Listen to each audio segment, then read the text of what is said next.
Hello, everyone. Good evening, everyone. You are welcome to another session with TFFDS Future Discussion Show. And today we'll be having a very important discussion. And I want you to join, share the link to everyone else, share the link to your friends, to your relatives, to everyone that is interested in not interested, just interested alone, but everyone that should be here to listen to our experts speak. All right, today we'll be discussing about harnessing the power of machine analyzing disease surveillance and genomic analysis. All right, so we'll be talking, having some deep discussions on our data science. All right, we'll be having some deep discussion on data science, and we have a distinguished guest in the house. But before I introduce our distinguished guest, whose portfolio is very intimidating, his portfolio is very intimidating. So I will just have to not be intimidated. I will be strong. I'll be strong, so I will not be intimidated by that, right? So before I introduce him, I would want to introduce myself. I am Urhefe Ogheneyoma Victor. I'm the head of Academy of the Future for TFFDS and your distinguished moderator for this program. And with us, we have our distinguished brother from East Africa. He's looking so fresh. I'm jealous. All right. Our distinguished brother from East Africa. His name is Augustine Narokwe. I know I didn't murder that name. He's a visionary public health professional and a data scientist. A data scientist and his data science is focused on revolutionizing disease and genomic surveillance through the integration of artificial intelligence. Also, he's a coordinator of accurate biomedical knowledge translation in African project. Wow. He drives the transformation of static knowledge into explicit knowledge in Ethereum. Wow, Ethereum based platform. This man is a blockchain developer also. Wow. Nwaruke's leadership extends to his role in head of extends to his role as a head of research correspondence in Future News and head of task Kenya markets, where he fosters innovation and positive change with his proactive and agile approach. Nwaruke is at the forefront of leveraging technology to address global health challenges and drive advancements in biomedicine across Africa. You are welcome, sir. Thank you so much. Yeah. So before we start, I would love for us to discuss. All right, I would love for us to discuss certain subjects. Right. I just want us to have an idea when we talk about. Okay, tell us about your background before we jump into the question. I think what I said is not it all. I believe that's not it. You have something to tell us, please. Tell us about your background. Okay, thank you so much, Victor. And I think you just said it all, but I would like to just emphasize on two professionals. Um, Public health. I am a public health. First of all, my name is Augustine Narokwe, and I am a Kenyan, and I am a public health professional and a data scientist. And yeah. Wow, interesting. Now, a follow-up question. You just made mention of data science. Now, what inspires you to focus on integrating data science into public health? You are a public health professional and a data scientist. That is quite not on the ordinary side. So, what inspired you to apply public health and data science together? Okay. Public health is a field that is focusing on improving human health and well-being. The population health and community health. And data science is a very trending interdisciplinary field that uses systems, algorithms to extract data from to extract insights from data for very effective decision making processes. And public health is broad, but we have an aspect of disease prevention and control in public health. We call it a field called disease surveillance. And disease surveillance in layman definition is just data for action. So I saw it very important because I am passionate about disease surveillance in epidemiology, you know. So I saw it important. I saw it this way that all the questions we have about effective interventions, effective public health interventions, can only be answered when we pay very keen attention to data. Data has a lot of questions, you know. Since you wake up in the morning, you go to hospital, you talk to the doctor, you talk to the nurse. That is that is data moving. So why, scratching our heads to, search for good effective intervention strategies in the, without paying attention to data. I think so. I saw it very important that I just focus on integrating data science to public health so that we can provide positive social impact to, our society by paying, by, extracting, by using data driven approaches. Wow. Interesting. You made mention of something that literally caught my attention. You said data for action, right? Data for action. So uh you've defined data already, or you've stylishly defined data, that we generate data every day.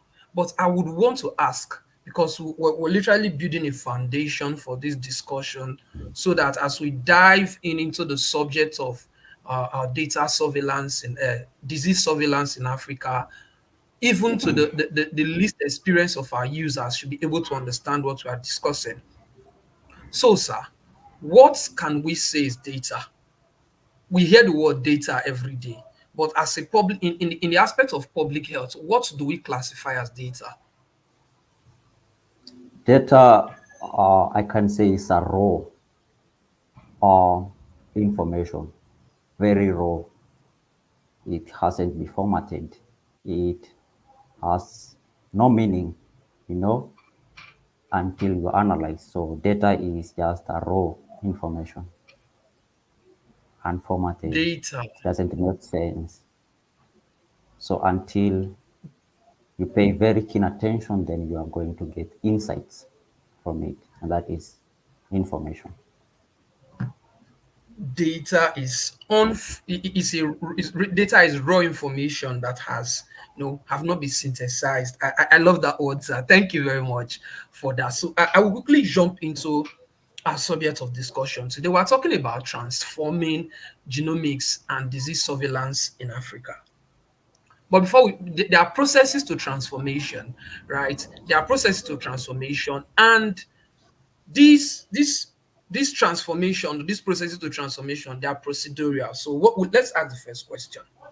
To actually carry out some of these to carry out some of these surveillance and genomic stuff, we go through, from my research before now, we go through a process, or go through machine learning algorithms. You made mention of that in one of your explanation.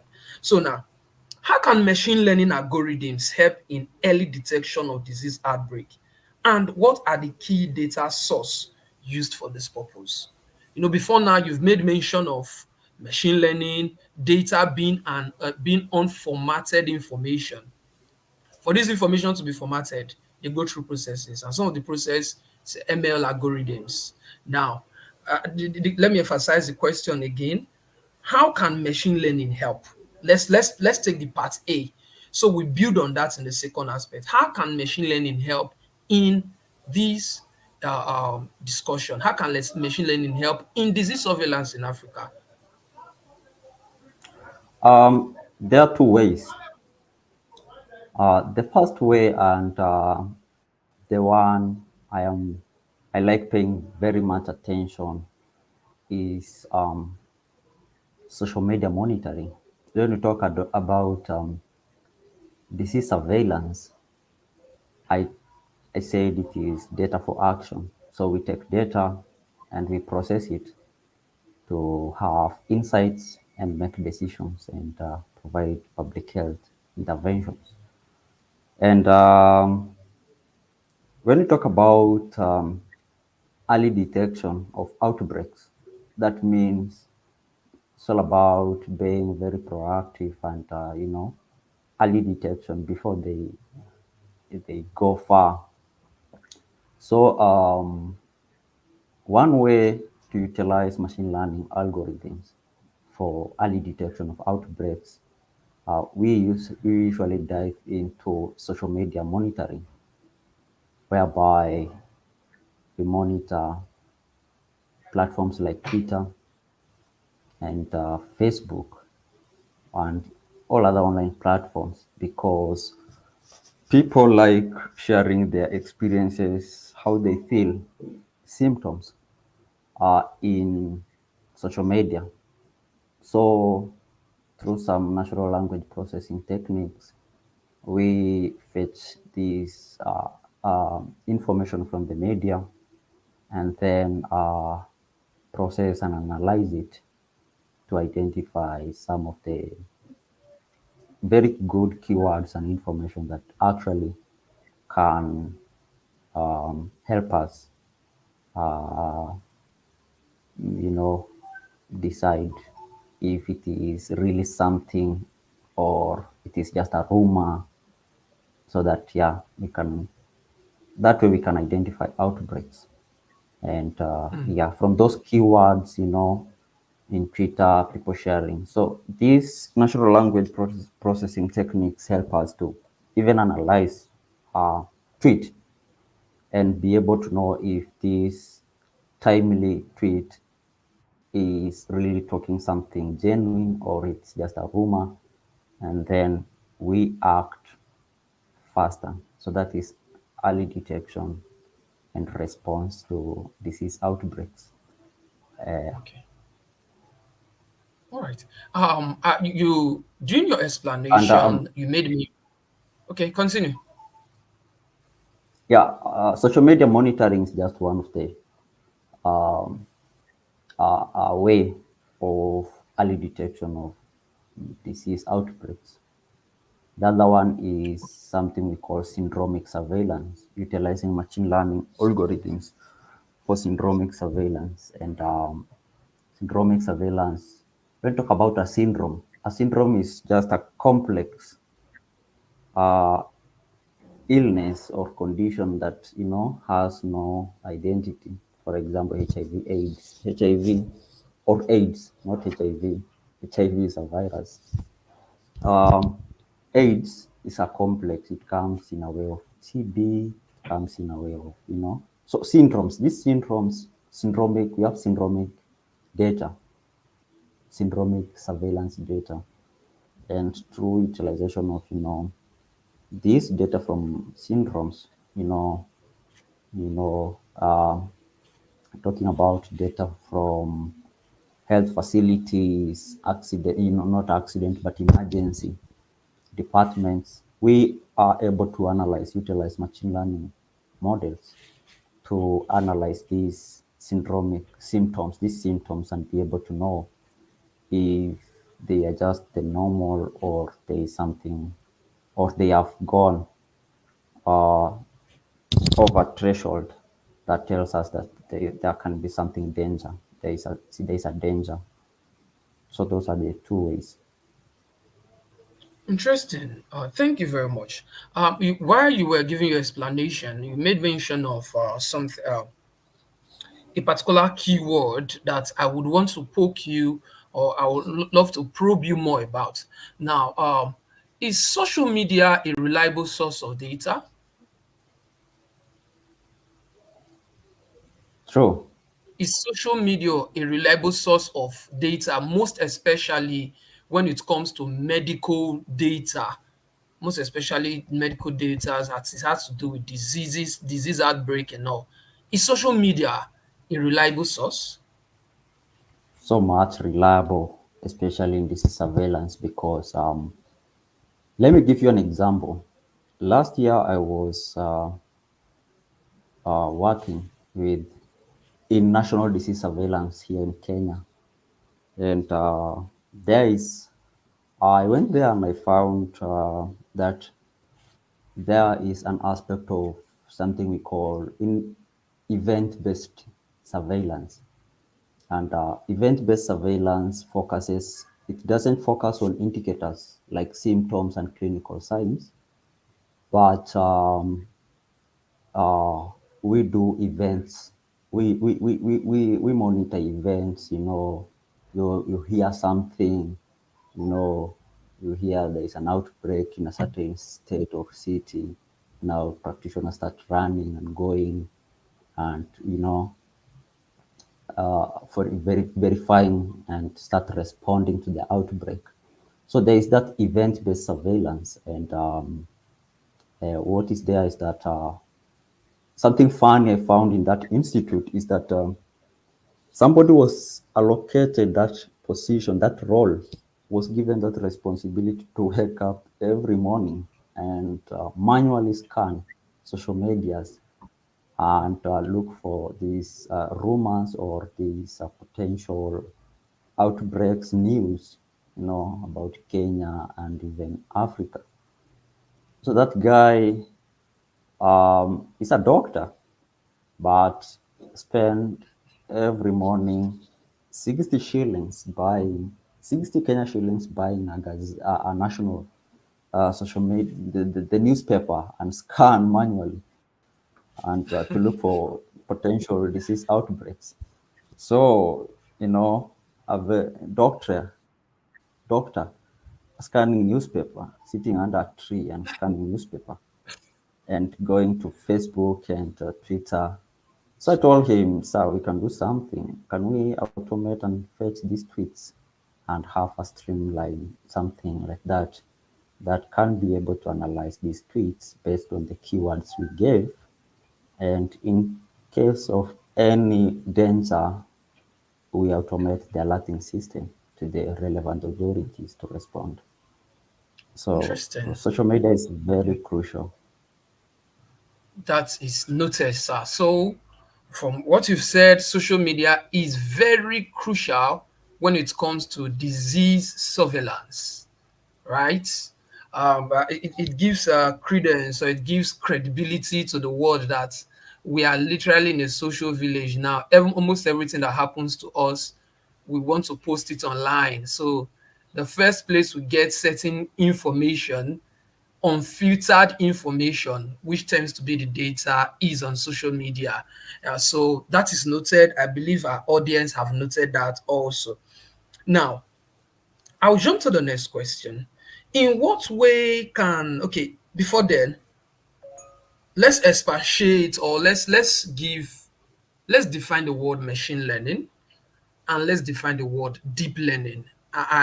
Before now, I've done my research, and it's good we create a clear distinction between machine learning and deep learning before we jump into, because these are some of the tools we use for surveillance and data, to fetch data, analyze, to give reports. Now, uh, sir, can you, from your experience as a data scientist, can you give us that distinct, or can you define the term machine learning and deep learning to our audience to learn? Okay, machine learning is just an AI. It's just an AI. It's a subset, not actually the AI thing, because AI is more. broad and robotics and all those. But machine learning is just a subset of AI that enables computers to extract, to learn from data, learn from historical data, and be able to make predictions based on the way it learns the patterns of the data. So computers are able to learn patterns and trends in the data, and upon encountering a new data, then they will be able to work with it without, explicitly being programmed. And then deep learning is now it's just a it's a it's a type of machine learning, but it is more advanced, and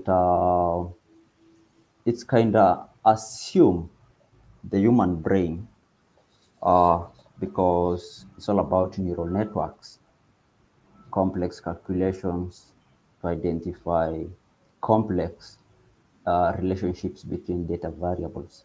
So, yeah. Yeah, thank you very much. Deep learning, machine learning. I believe our guests and our viewers have actually gotten a distinct difference between both of them, because after now, the questions will be getting deeper. We are talking to a renowned data scientist, so we are here to learn. Now, sir,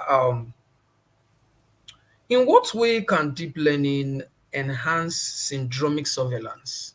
Before now, while you're giving explanation on the social media being a good source of data, you made mention of the word syndromic.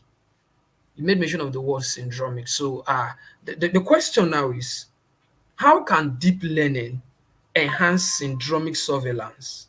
And how does it help distinguish diseases with similar symptoms? Before now, you also distinguished between HIV and AIDS, right?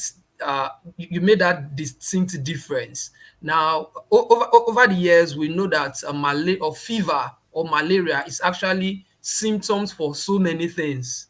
You can't just say because you are feeling feverish, it means you are having malaria, right? So there are so many diseases has similar symptom. The question now is, how can deep learning help or enhance syndromic surveillance?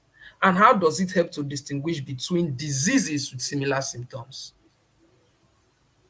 Yeah, first of all, I want to uh, start by saying that, as I said, deep learning is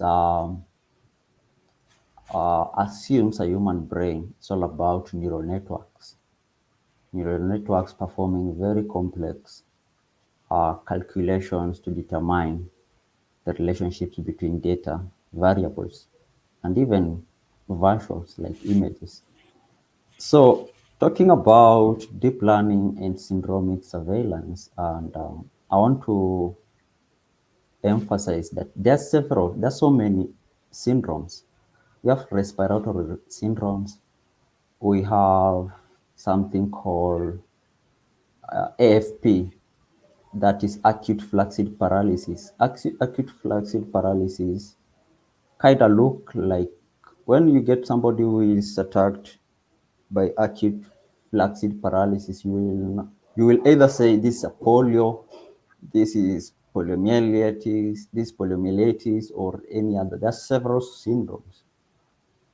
You have to ascertain, you have to decide, you have to determine several differential diagnosis before.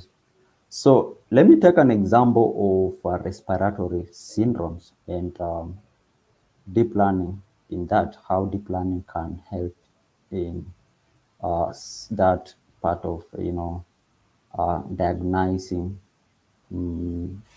respiratory issues, respiratory syndromes. And one of the framework that was specifically designed for imaging is called convolutional neural network. That's a good and powerful framework that really perform well when it comes to imaging analysis and classification.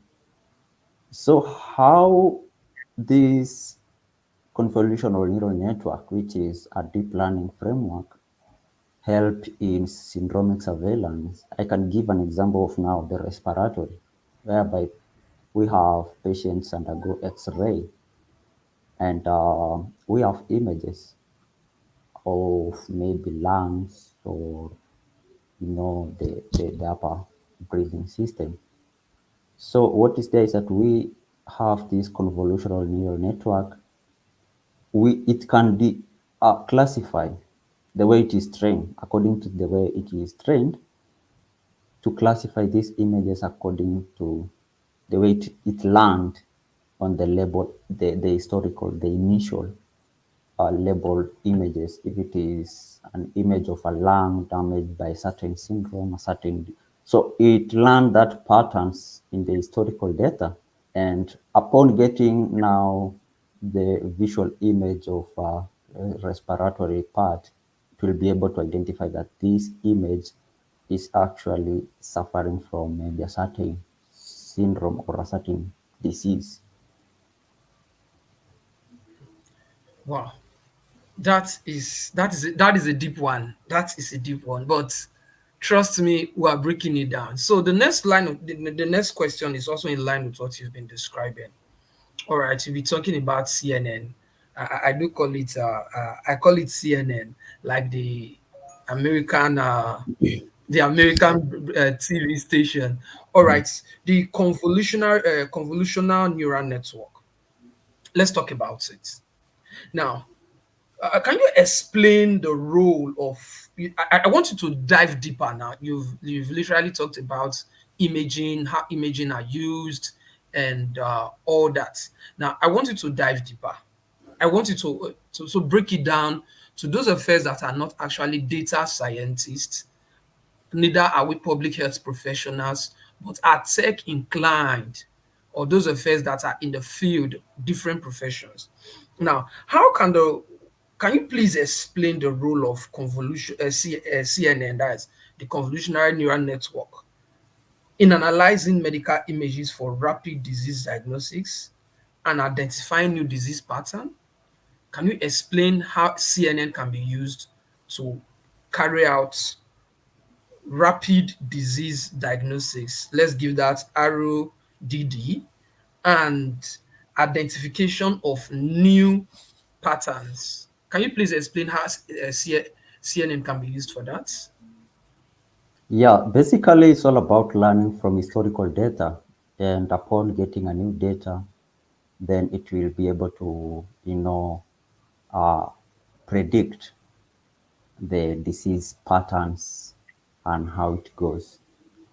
So I will like to maybe emphasize on image analysis of, because convolutional neural network is known for just image analysis. And what is there is that it breaks this, it learns the first of all, I mean, I'm saying that these images, when they are trained on these convolutional neural networks, they must be labeled like a certain diagnosis, specific diagnosis. So this network, this CNN learn those patterns, and that, okay, when this image is this way, this way, this way, has these features, then this is the syndrome of, this is the specific illness. And upon getting now a new image, then it will be able to predict that actually this is the illness based on the way it learns the features, the image. I don't know if I Okay, have answered. you explained it. So I just want to ask for emphasis sake. So you mean for in convolutional neural network, that's CNN, used when CNN is used for diagnostics and identification, it's basically hedged on more like already existing data. They are matched to already existing data. Like That let me is explain it. If I understand, like you, the already existing data, like you made mention of historical data sets. So you make this analysis, you compare it to something that is already as you make an analysis of an image using the convolutional neural network now, but it's not validated unless it's compared to a standard. Is that what you mean by? Is that what you like in a nutshell define CNN as? Most especially when used in rapid disease diagnostics and um, identification of new diseases. what is there is that there are several ways of CNN working. One of them is image classification, and that is something I have really interacted more. Image classification, whereby it learns labels of specific data, I mean specific illnesses, that when an image of a certain diagnosis has these features, then it shows that the patient is suffering from this. So we ensure that we train the model with all uh, all the variables. We consider a lot of factors in training it so that we don't leave anything outside. And something else is all about how CNN work is all about something we call feature extraction. Apart from Mm-hmm. image classification, we have feature extraction.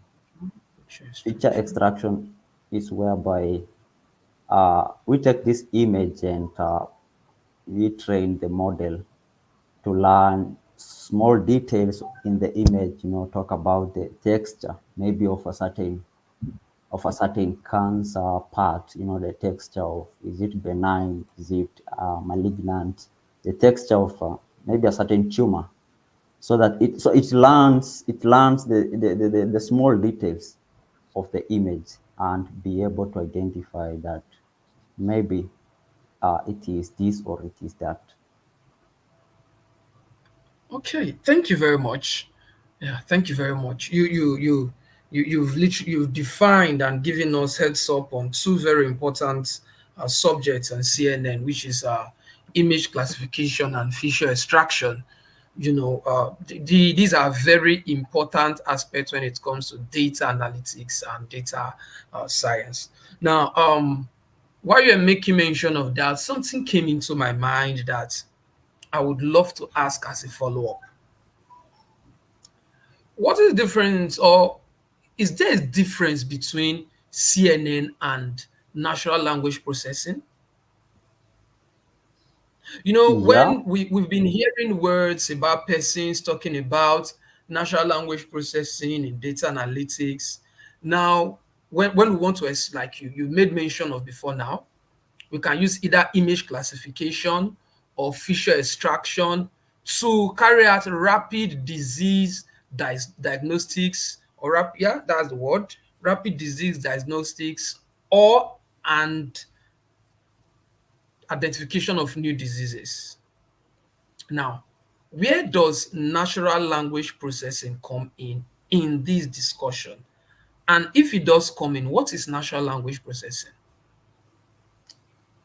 Um, Based on image analysis and image processing, I I'm not sure if natural language processing can be applied, because natural language processing is just focusing on converting, the way the unformatted text data, you know, the text data into, we change it into a very good format that can be analyzed, and we get some insights, talk about the messages in the Twitter. That is now where natural language processing come in. But Hmm.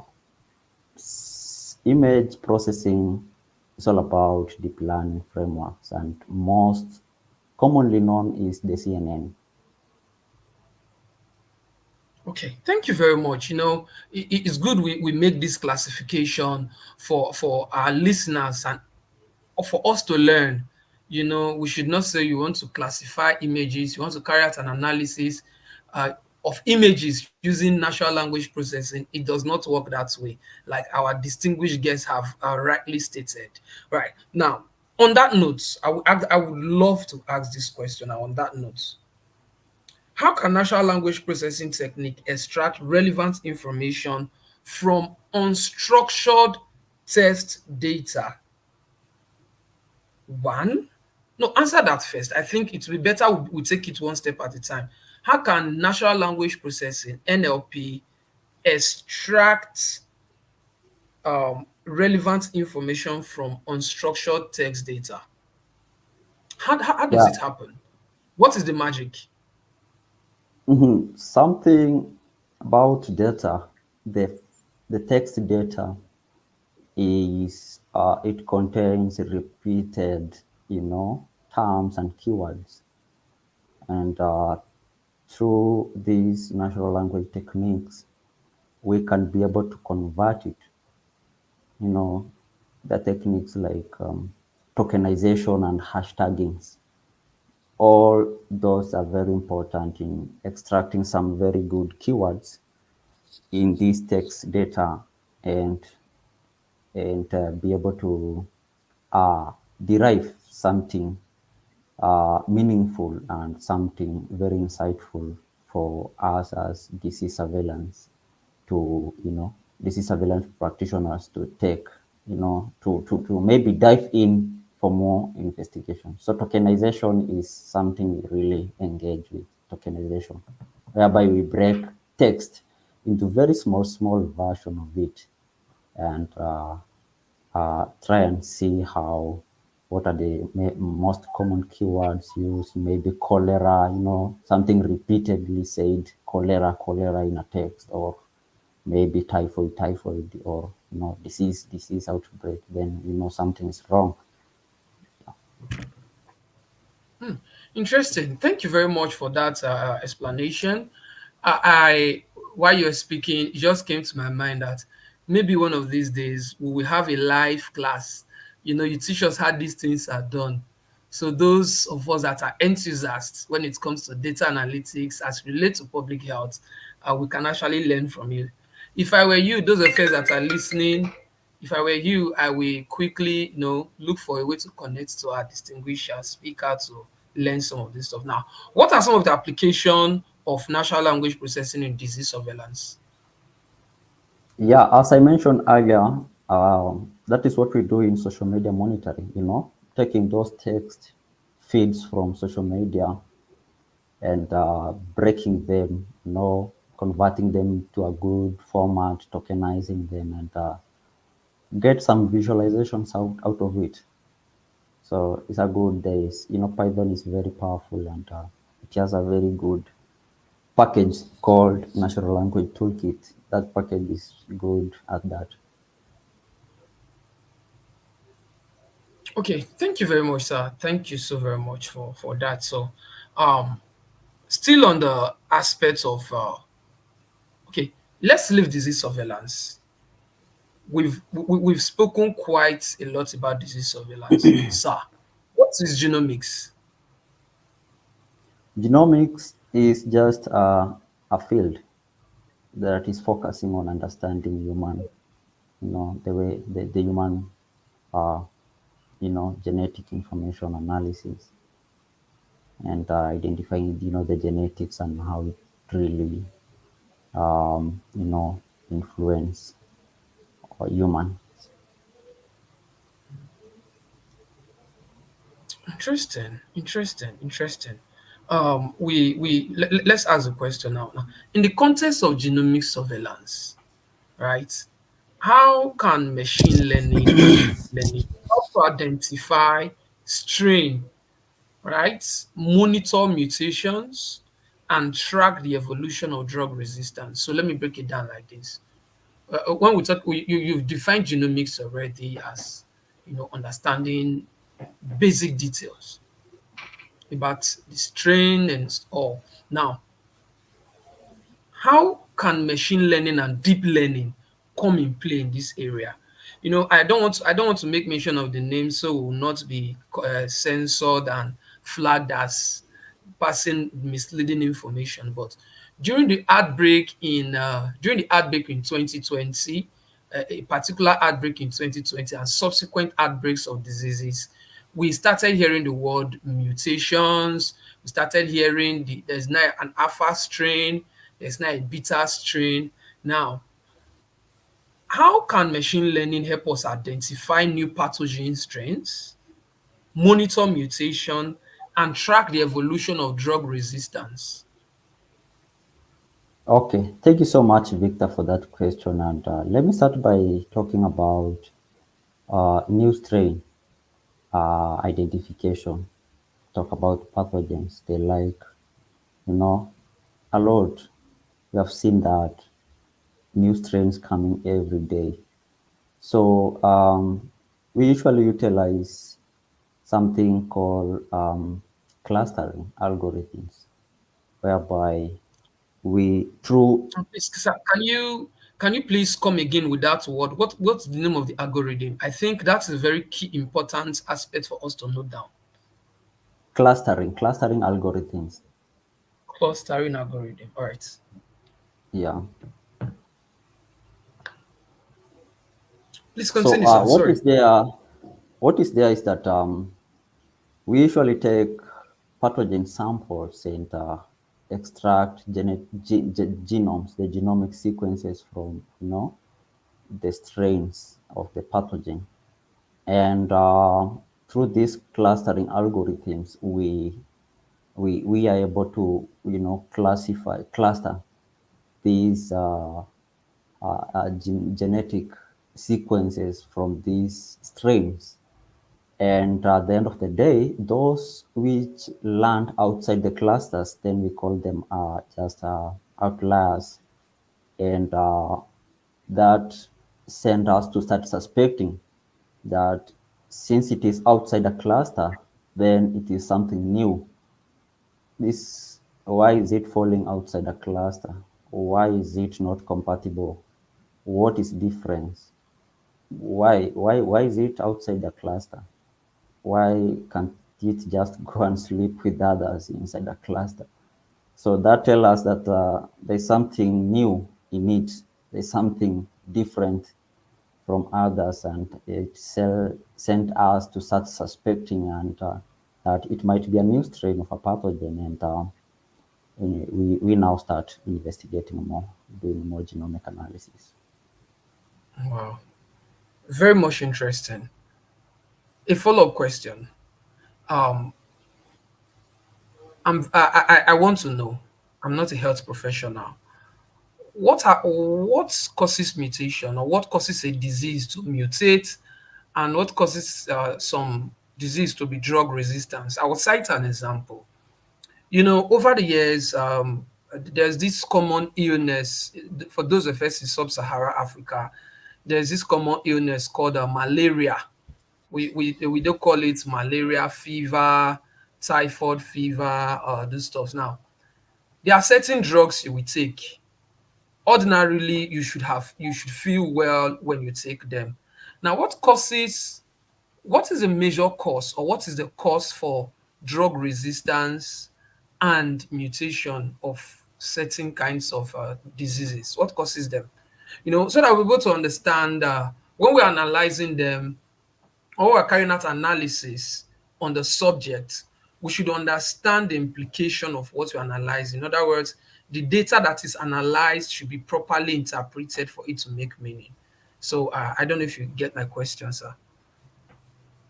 True. Thank you so much, Victor. And when you talk about mutation, there are several things that can cause that. It's all about the environmental complications and all those things. The, a lot of the environmental factors play a big role in it, influencing all these pathogens. And drug resistance. Let me start by saying that through these mutations now, because drugs comes from pathogens, you know.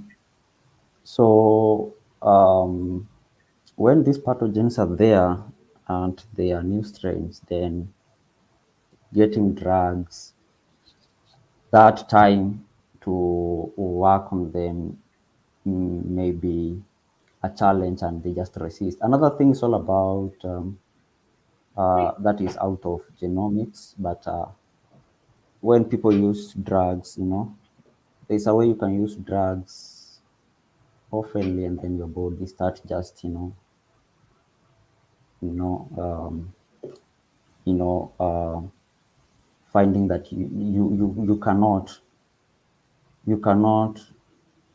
listen. Let me use a very traditional name. The body or the bacteria cannot just react to any, drug. So it doesn't listen. We call it in Kenya, we like Mhm. short. So Interesting. how, yes, so how machine learning can do this is all about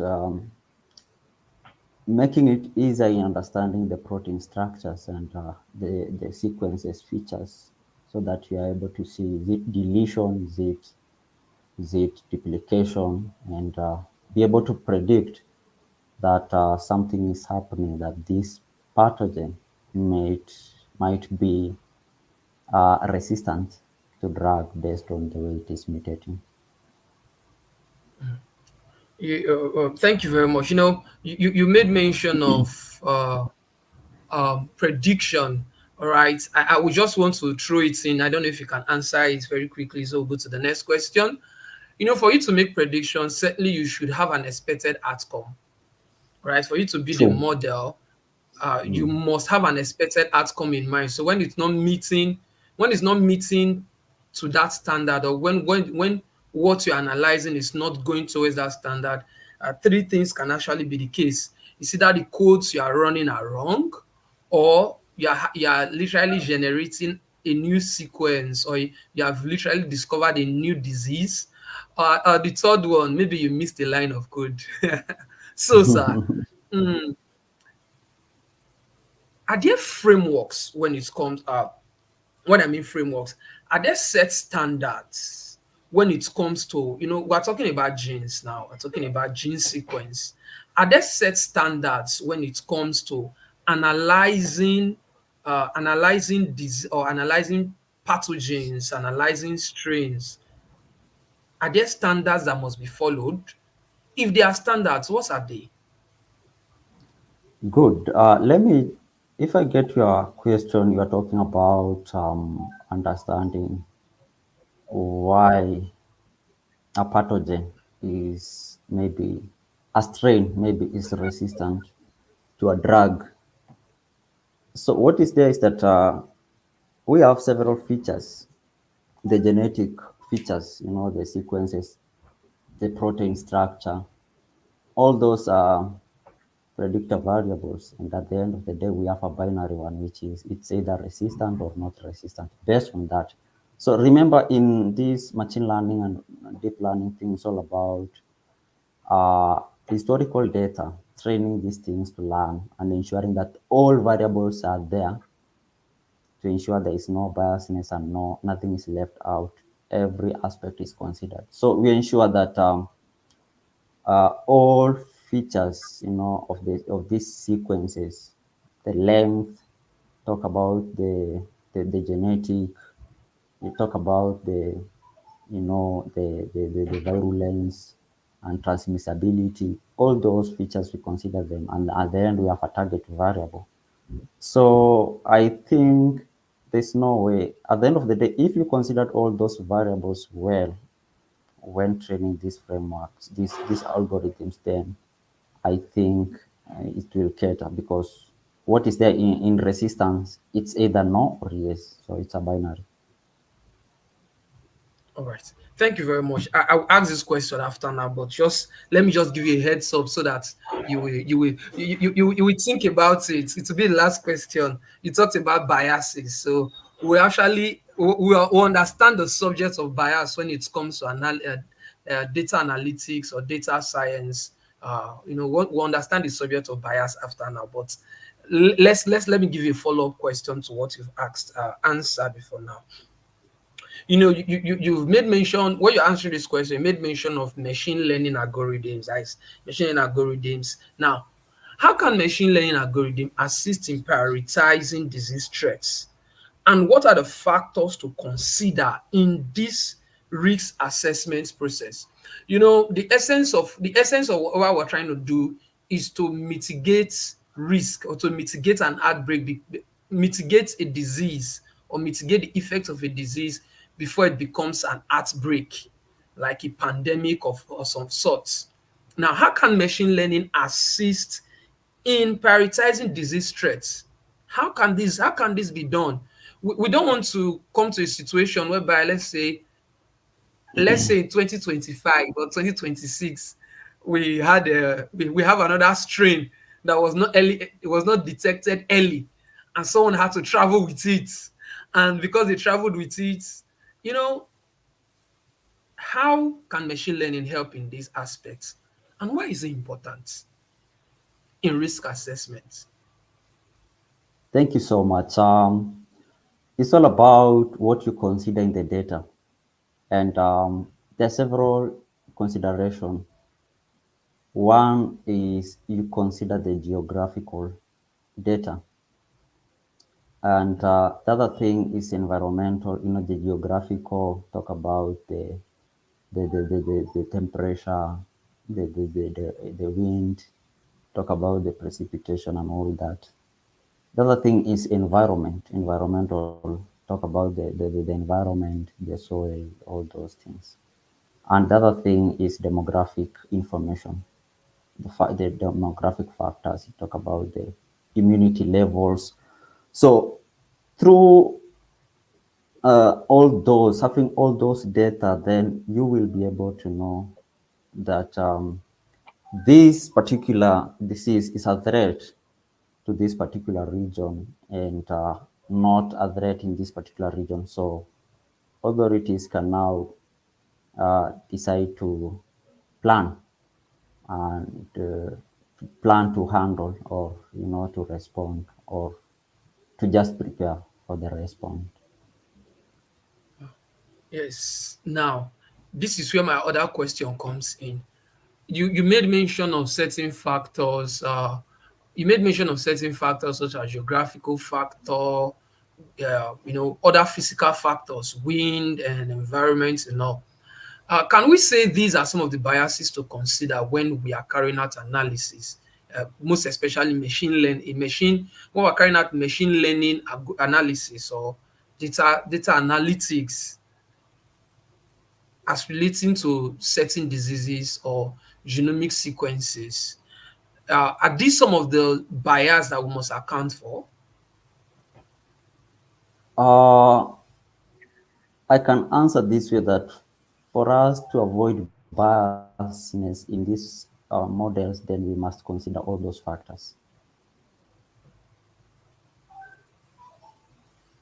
So, in other words, Yeah. I can't. It won't be nice, or it will be out of place for me, being an African residing in West Africa, to analyze my data and let's say make a publication on and develop a drug based on my analysis, and decide to send it to somewhere like Lithuania or Luxembourg in Europe. I don't know if you get me. Wouldn't that is Eh, that that's a lot? Let's say those persons in True. Europe developing drugs based on their analysis, their strain, based on no based on the unique factors, and those drugs are packaged without being developed in Africa and sent to Africa for use. Can we say, can those things account for mutations and all sorts?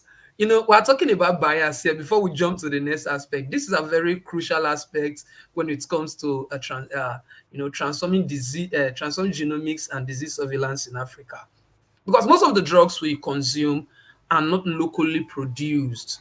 In other words, the studies are not locally done. The factors you just made mention of, such as wind, environment, humidity.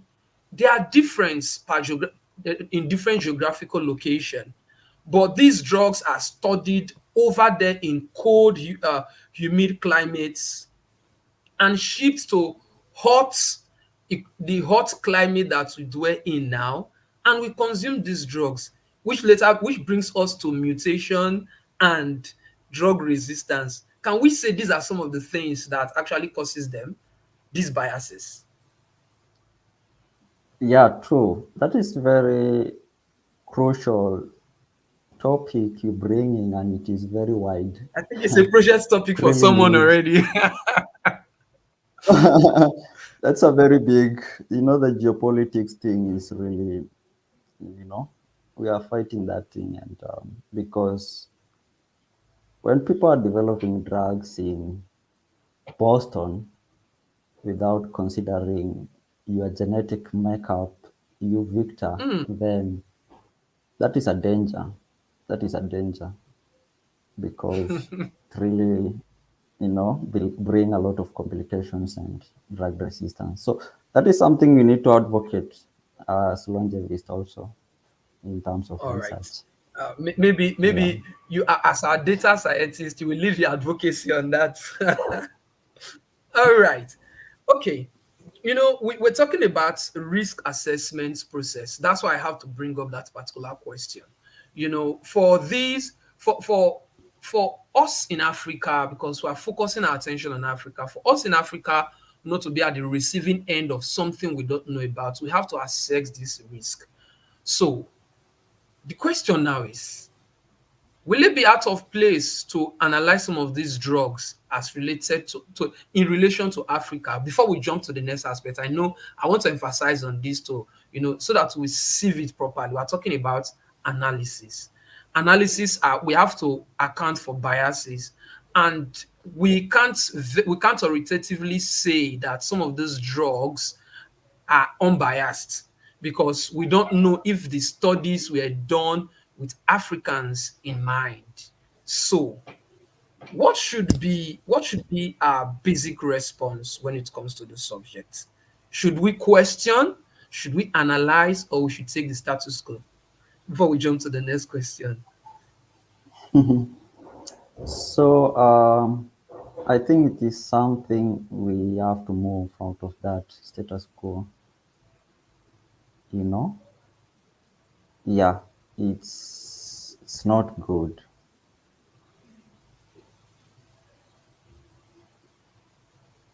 I can see that you're in deep thoughts. It strikes a crucial aspect of your data analytics sense. There are so many questions in your mind now. I know you ask me some of those questions and I will answer when I start learning about data analytics very well. All right, now let's jump to the next question, sir. Thank you very much for your time. You spent up to an hour with us already. Now, discuss some of the challenges facing the implementation of machine learning and deep learning in disease surveillance. And how can these challenges be addressed? What are the challenges you currently face and how can they be addressed? Yeah, let me start by saying the one which is so much common is data quality and quantity,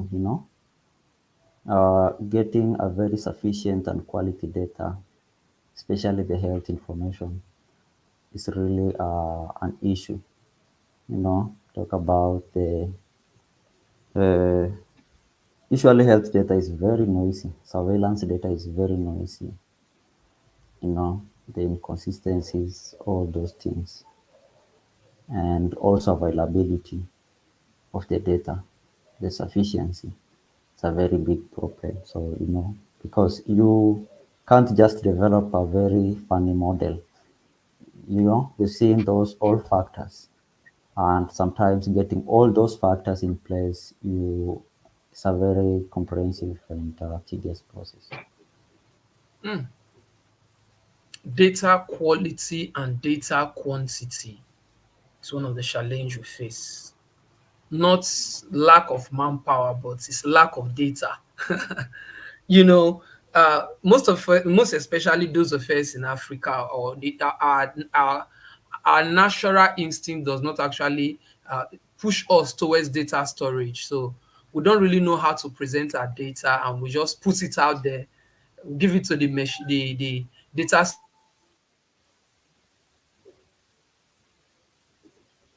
and say, okay, that will be made. This question now, very importantly, um,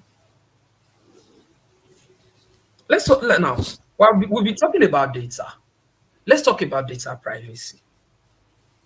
How can we know when we're talking about genomics, gene sequence, and we're talking about disease surveillance? These are private data. So let's quickly in let how can we ensure data privacy and security of sensitive health data using machine learning and deep learning? You know what you're literally trying to do? You are carrying the data, you are giving it to the system to analyze. Is it safe? Is there no Yeah, are that these is third party softwares? I'm coming, sir. Are these third party softwares not having a backdoor to our data?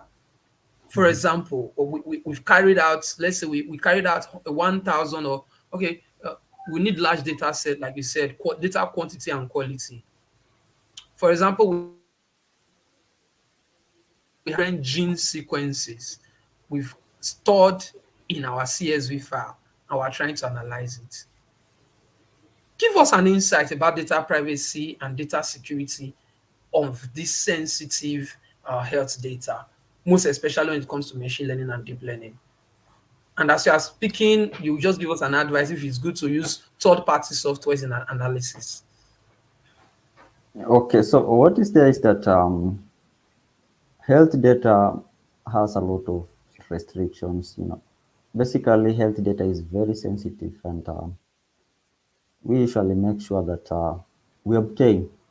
If it's us, maybe you are in a survey, then you ensure that you de-identify the personally identifiable information. So we have that de-identification aspect, as well as the encryption part when it comes to transferring the data and sharing.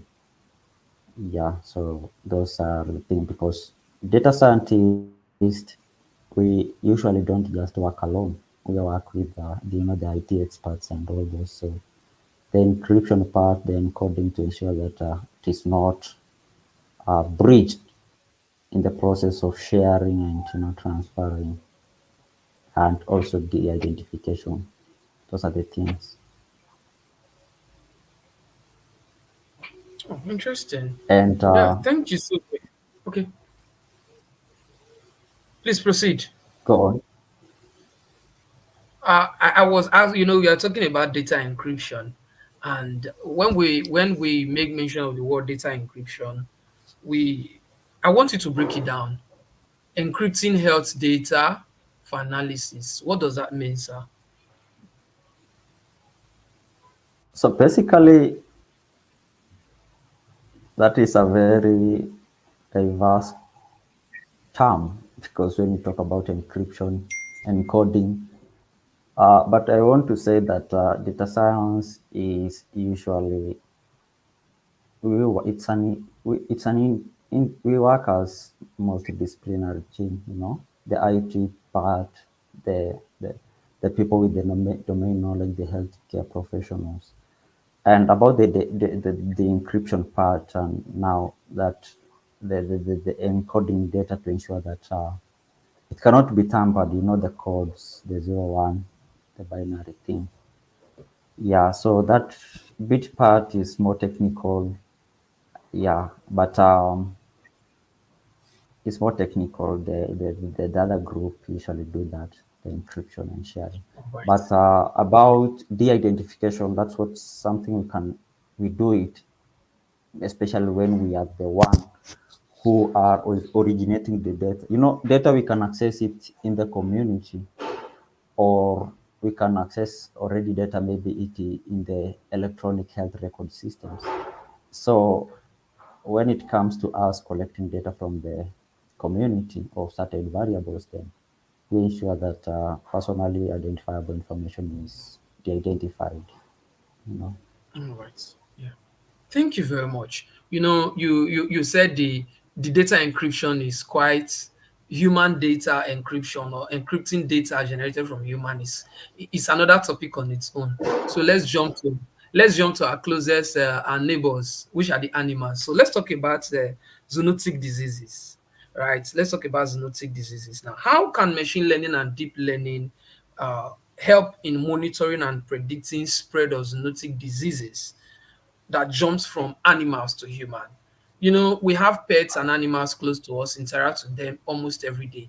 How can machine learning and deep learning assist in analyzing, predicting, and monitoring diseases that jumps from them, which are otherwise known as the zoonotic diseases? Thank you so much, Victor, for that. Right now, this is surveillance realm. There is this very uh,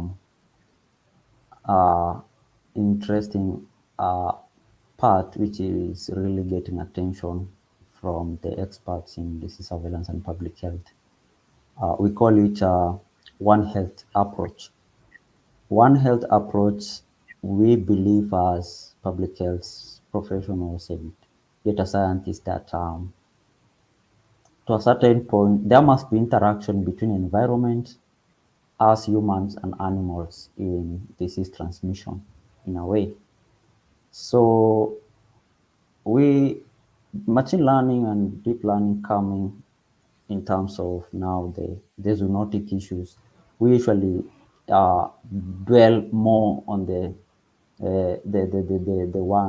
one health approach, whereby we get data from environment, we get data from animals, we get data from the human health data, and ensure that we use machine learning or algorithms to identify these complex interactions between the host of the species or the host of the agents, the disease agents, like animals, the vectors which transport the vectors, the disease agent from the animals to us, and how our bodies and all other human health. So that interaction between those three aspects is very important, and we do utilize machine learning algorithms for early analysis, timely analysis, and a response.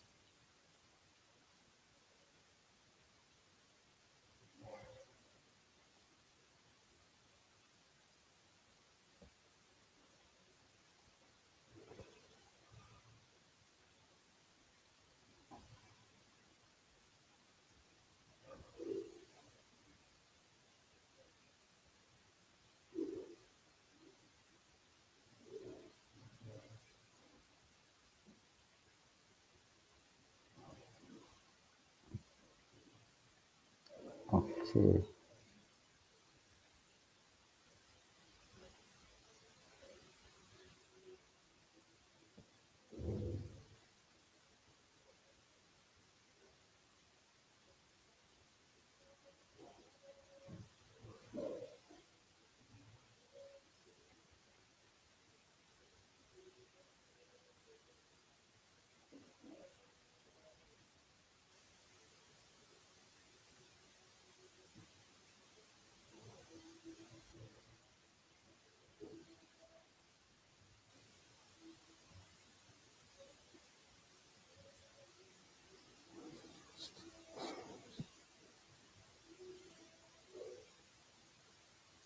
Victor.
Okay. Our sincere apologies for that. We are in a unique situation right now whereby internet connection is quite on the good side. Our internet cables has been destroyed due to the ongoing fight over in one region. So we are in a unique situation currently. So let's quickly answer some of the questions, and we jump. No, we've talked about zoonotic diseases, and you've uh, you've given a deep insight on them. I've been listening to you now. In what way can before we jump into the ways that public talking about zoonotic diseases, there are certain animals that are unique to certain locations, right? Now, as a public health professional,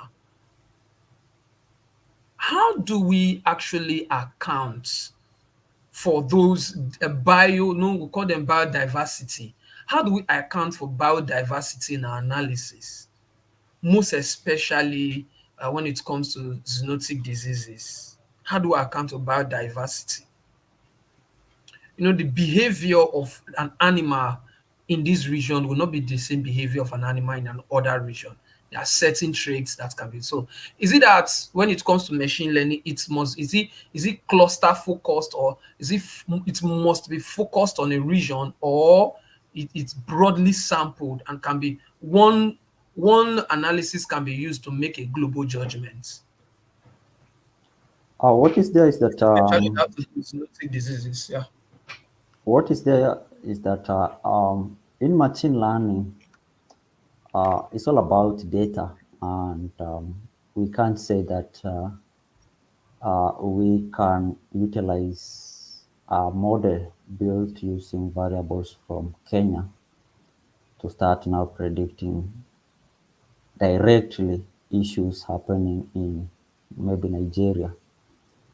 And not even there, you can't just start using variables obtained from one state. People are lazy. People just move around and get small data about animals and humans and environment from just one county. I don't know if you, at Nigeria you call it counties or states or cities. So we have We call, we something call, called we call them local governments. Local local government. government, state. Yes, Yeah. that is the thing, because especially right now with a lot of challenges in terms of bringing technology change in Africa, we face those issues. Even if you start moving, the financial constraints, it's really a problem. And yeah, it's so unfortunate. People don't like stories about technology. All You right. know, In other in words, these in, what we are in, doing in is a let work me in just say progress. let me just say in 2000, lab technicians were brought computers to start having data recorded in, online, the computers, and they still go on and record them in the handbooks. People don't like, so bringing technology change is usually a problem. And if you try even to look for ways of, getting support to collect this data and do research, sometimes you get rejected. People tell you, don't bring AI here. No, you don't, So that ensuring that every region is covered is usually a big challenge. But what is there is that we have something called fine tuning. We fine tune this pre-trained model. I mean, that is something we do always, adding variables to this model and retraining them to learn is something that is, I think, the ultimate solution for that, because not actually because of even region. I cannot deploy a model, not actually that, but take an example of climate change. Uh, Last year, before, or 2021 or 2019, before climate change issue start, When you look at how we used to collect cholera data, variables we used to consider, they are different from now, because right now climate change has brought a lot of complications. Even a small thing, the water issue, there is a lot of deep complications because of climate change. So variables change, and we usually do fine tuning of these models to ensure that they are not biased and they capture everything. So maybe even if I transfer a model to Nigeria, then we have to retrain it based on the factors or the data around there. Based on factors. I like that word you used. There no fine tuning must be done based on factors. So we are through this call making an open call to those data scientists within and outside Africa. No, work with us. Come and work with us to help fine tune your data to suit the African market. If you want to actually develop something for Africa, it is something, it is very important that we ship that in at this point. Because we will be jumping into, we want to project into, we want to be futuristic now. How do you foresee the integration of machine learning and deep learning in emerging technologies? What is your foresight? What do you see? Amazing. I see two things, and one is all about blockchain. Web3 is really something sweet in terms of data security, and data integrity. So that is a very good combination, blockchain and data science. Another thing is all about Internet of Things. IoT is very good because in terms of streamlining this data, we have environmental monitors, these not satellites, but environmental monitors, or these IoT devices, the wearable devices for patients that can help us streamline this data and analyze it in real time and give insights and predictions for quick and effective interventions. Thank you so very much. So there's a lot to be done. Machine learning and deep learning can actually help us gather this data. Like you said, one of the major challenges in the field of data science when it comes to genomics and disease surveillance is data quality and data quantity. So we foresee a future where some of these things can be designed, and we can go to somewhere that's an arid region and distribute these devices for free, get data in real time to analyze, you know, make good judgments. If we truly want to develop a society that benefits us all, we must put emerging technologies such as blockchain technology, Internet of Things, and even virtual reality and augmented realities. We must look for a way to work with these things and use them for the betterment of human health. Thank you very much, Mr. Augustine. You've done quite well. But before you leave, they are said we want to have a balanced diet. So we want to take the desserts now. We finish eating, so let's take some things to sweeten our mouths and take a bottle of wine before we jump off the call. All right. Now, can you discuss the potential of machine learning and deep learning in identifying and tracking the spread of, and now take note of this word, antimicrobial resistance? We've talked about disease resistance before now. You've made mention, you've given us a quality explanation of disease resistance. We talked about zoonotic diseases. You've given us good way machine learning can be used for zoonotic diseases. Now, what are the potentials of DL and ML in identifying and tracking the spread of antimicrobial resistance? Good. Thank you so much, Victor, for that question. And that is all about predictive analytics, and especially in genomics. this genomic analysis and identifying, these, how mutation is occurring, and be able to predict that we this particular maybe pathogen or other thing is likely to be resistant. This pathogen is likely to be resistant to a certain drug based on the mutations, the deletion, how those sequences get deleted and converted. I know you learned biology, even if you are a tech guru right now. You learn somewhere about deletions and removals and inversions, those mutations. So by understanding the genomic sequences, we can actually predict that something is going to happen with this pathogen and prepare. So you are literally you are indirectly saying that it's not just enough for you to be a data scientist.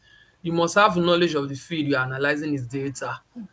So you won't make some verbose judgment or call. What we're talking about gene. I've learned something over time that there are certain gene mutations that happen in certain humans. Certain persons have certain kind of mutations in their system, which lead me to the last question, sir. How can machine learning and deep learning bridge the gap between data from different sources and formats, ensuring more comprehensive view of disease trends? My gene sequence can be different. There can be a certain kind of mutation. You can't just mix it up with the other kind of data and say you want to analyze them. How can machine learning and deep learning give us no bridge the gap between data from different source and formats? How can machine learning do this? So Most what is especially when it there? has to do with these trends. Yes, what is there is that uh, as I was emphasizing about inclusion of all these data, ensuring that we have data from everywhere. Data should not be in silos. Data should not be in silo. Should be accessible and comprehensive. So apart from considering the factors, people need to work together and willing to, ensure that we have data from all sources, and these things are trained and learn very well from this large data set, because the more the data, the more flexible the model is, and the more effective interventions we are going to have. So it's all about avoiding silos. Avoiding silos, ensuring inclusivity in analysis. That is the word. Don't just stick it to yourself and call it goodbye. It must be out there. No, or can I say you are saying that data should be treated as an open source file? You murder me. Yeah. Okay, this is I'm being stylish now. Data should be treated as an open source file. Open source mean anybody can lay hold on it. Then where does data privacy and data security comes in? Sorry for Okay. being tricky, but I want you to answer this question. I have not actually agreed with you saying it should be open source. I did not agree with that, because health information is no, it can't be that. But what is there is all about ensuring that the data is there. I mean, avoiding silos, and ensuring that we get, data inclusive, having all these variables, and yeah, considering all aspects. I see that when it comes to analyzing the data in healthcare, There are so many restrictions and so many rules that you must not fail. I can get that from the way you are answering the questions. You know, there are certain rules that have to go with analyzing health data, which is data security and privacy is very, very important. So, sir, I want to ask, what advice do you want to give to aspiring data scientists who want to contribute to the field of public health and disease surveillance?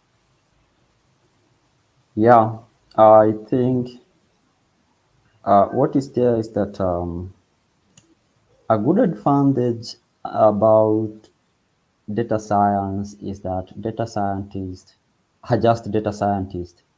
You don't have to have domain knowledge.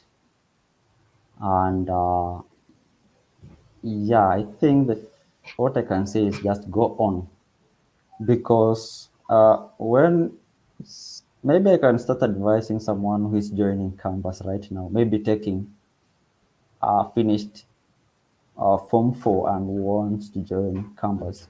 But what I can say is that anyone can be a data scientist in any realm, in any field.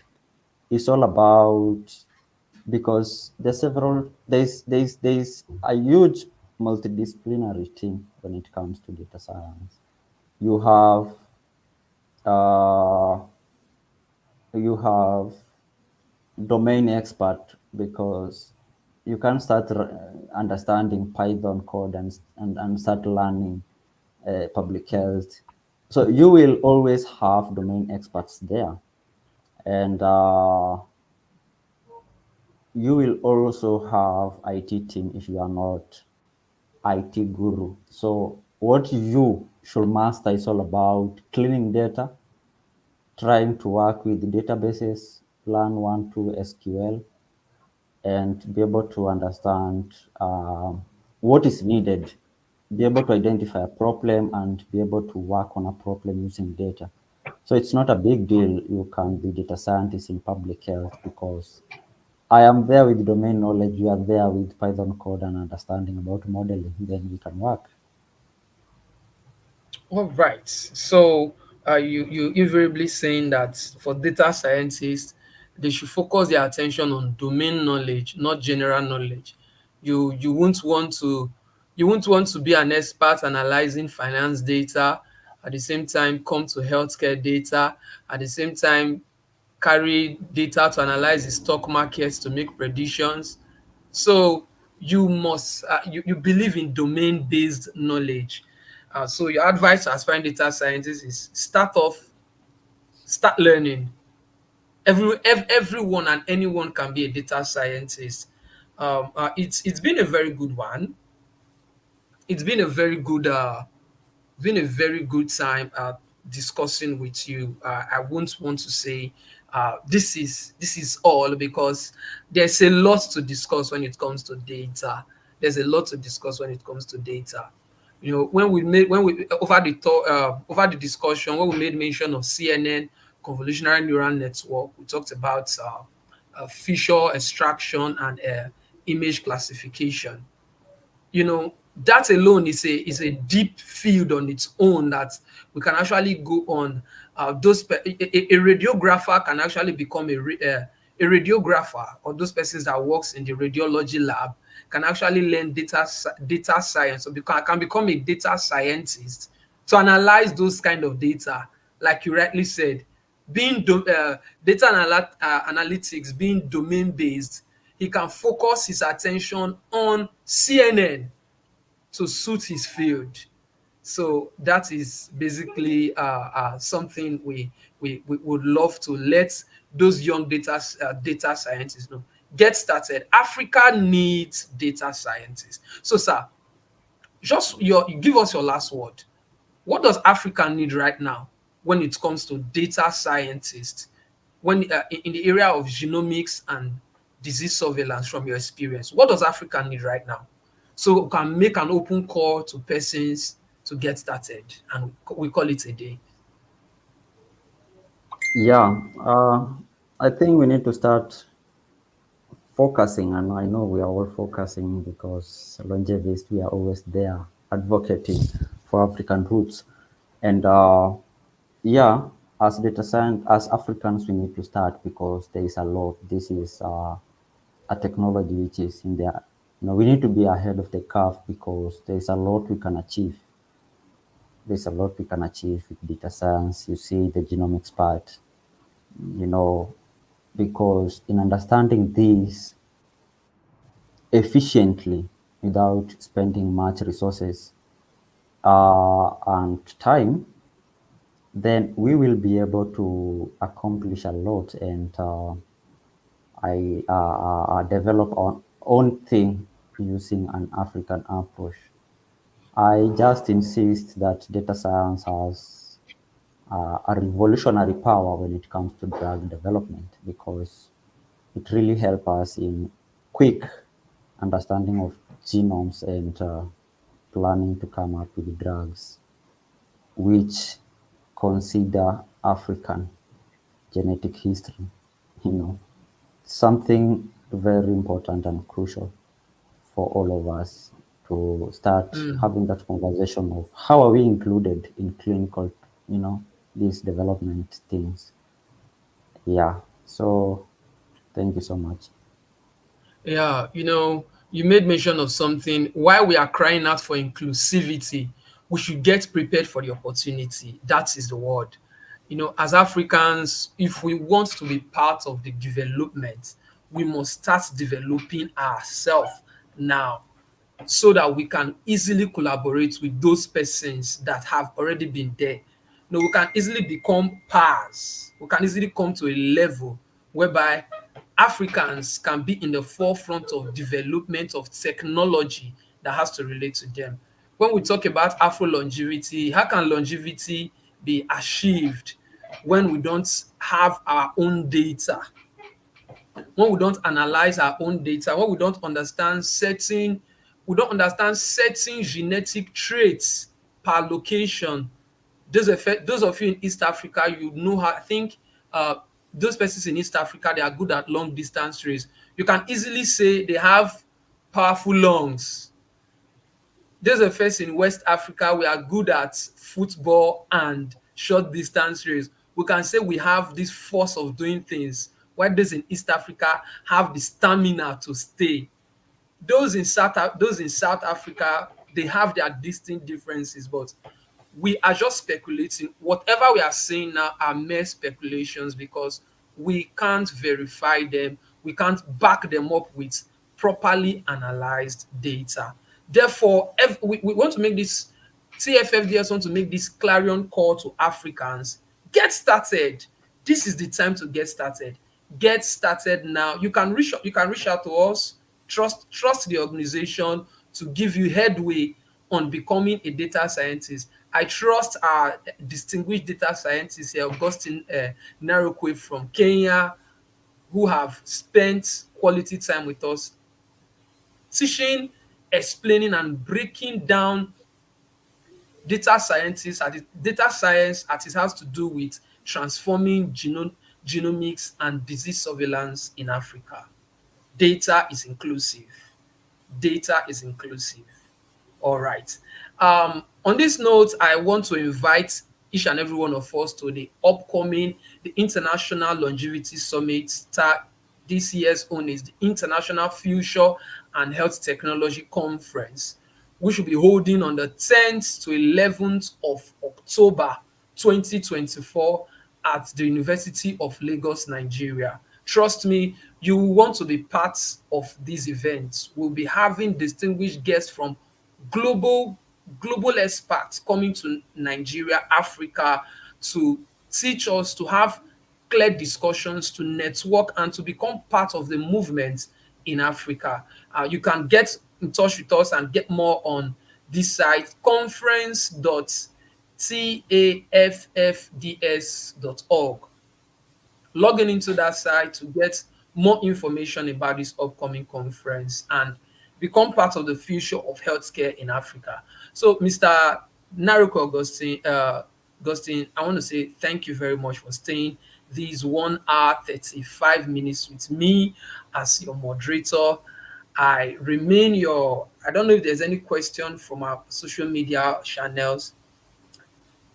I remain your very, very, very own host or moderator, Urhefe Ogheneyoma Victor. You can search out this name and you can connect with me anywhere and search out. I believe you will want to connect with Augustine. Let's. I want you to come back again. This time we just want to talk about. Today we had a broader view.